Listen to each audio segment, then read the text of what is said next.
Hello dear students, friends, welcome. இந்த வீடியோவில் தமிழகத்தில் கோடை விடுமுறை முடிந்து பள்ளிகள் தரப்பில் மாற்றமா அப்படிங்கிற ஒரு புதிய அப்டேட்டை பள்ளி கல்வித்துறை கொடுத்துருக்கு.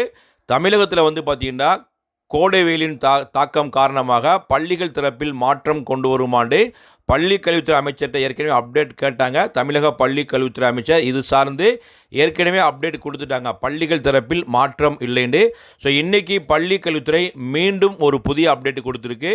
ஸோ கோடை வெயிலின் தாக்கம் குறைவாக இருப்பதால் வரக்கூடிய ஜூன் 2ஆம் தேதி தமிழகத்தில் பள்ளிகள் திறக்கப்படுகிறது. பள்ளிகள் திறப்பில் மாற்றம் இல்லை என்ற ஒரு அதிகாரப்பூர்வமான அப்டேட்டை பள்ளி கல்வித்துறை கொடுத்துட்டாங்க. ஸோ மிக முக்கியமாக இப்போ 10th-லேருந்து 11th போகக்கூடிய அந்த ஸ்டூடெண்ட்ஸுக்குமே ஸ்கூல் எப்போது ரீஓப்பன் ஆகும்னு தொடர்ச்சியாக கேட்குறாங்க.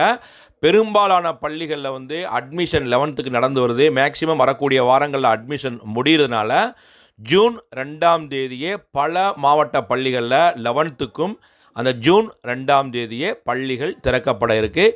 ஒரு சில பள்ளிகள் தங்களுடைய வசதிக்காக ஜூன் 2ஆம் தேதி இல்லாமல் அடுத்த ஒரு 4 நாள் கழிச்சோ அடுத்த வாரங்களோ பள்ளிகள் வைக்கலாம். ஸோ தமிழகத்தில் அனைத்து பள்ளிகளுமே ஜூன் 2ஆம் தேதி திறக்கப்படுகிறது.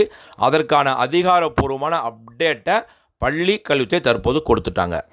ஜூன் 2ஆம் தேதி பள்ளிகள் திறப்பு இருக்கும் என்று பள்ளி கல்வித்துறை தரப்பில் தற்போது அறிவிக்கப்பட்டிருக்கிறது. விடுமுறை முடிந்து அனைத்து பள்ளிகளும் ஜூன் 2ஆம் தேதி தொடக்கப்படும் என்று ஏற்கனவே அறிவிக்கப்பட்டிருந்தது.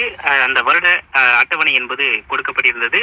ஜூன் 2ஆம் தேதி பள்ளிகள் திறக்கப்படும், அன்றிலிருந்து புத்தகங்கள் வழங்கப்படும், அதற்கான நடவடிக்கைகள் மேற்கொள்ளப்படும் என்று கடந்த வாரம் கூட தகவல்கள் வெளியாயிருந்தது. இந்நிலையில் கோடை வெப்பம் அதிகமாக இருந்த பொழுது 10ஆம் வகுப்பு பொதுத் தேர்வு முடிவுகளை வெளியிட்ட போது அமைச்சரிடம் முன்வைக்கப்பட்ட கேள்வியில் கோடை வெப்பம் அதிகமாக இருக்கும் பட்சத்தில் கடந்த ஆண்டை போல கூடுதலாக ஒரு வாரம் அளவில் அல்லது 10 நாட்கள் விடுமுறை நீட்டிக்கப்படுவதற்கான வாய்ப்பு இருப்பதாக இருக்கின்றதா என்ற ஒரு கேள்வி முன்வைக்கப்பட்டிருந்தது. கோடை விடுமுறை அந்த இறுதி கட்டத்தை எட்டியதன் பின்பாக அப்போது முடிவு செய்யப்படும் என்று அமைச்சர் தெரிவித்திருந்தார். அதன்படி தற்பொழுது தமிழ்நாட்டின் பெரும்பாலான மாவட்டங்களில் தொடர்ச்சியாக மழை பெய்வதாலும் கோடை வெப்பம் எதிர்பார்த்த அளவில் மிக அதிகமாக இல்லை, வழக்கமான அளவில் தான் இருப்பதாக புள்ளி விவரங்கள் வெளியே வந்திருப்பதாகவும் திட்டமிட்டபடி ஜூன் 2ஆம் தேதி பள்ளிகள் திறக்கப்படும் என்று அறிவிப்பானது வெளியிடப்பட்டிருக்கிறது.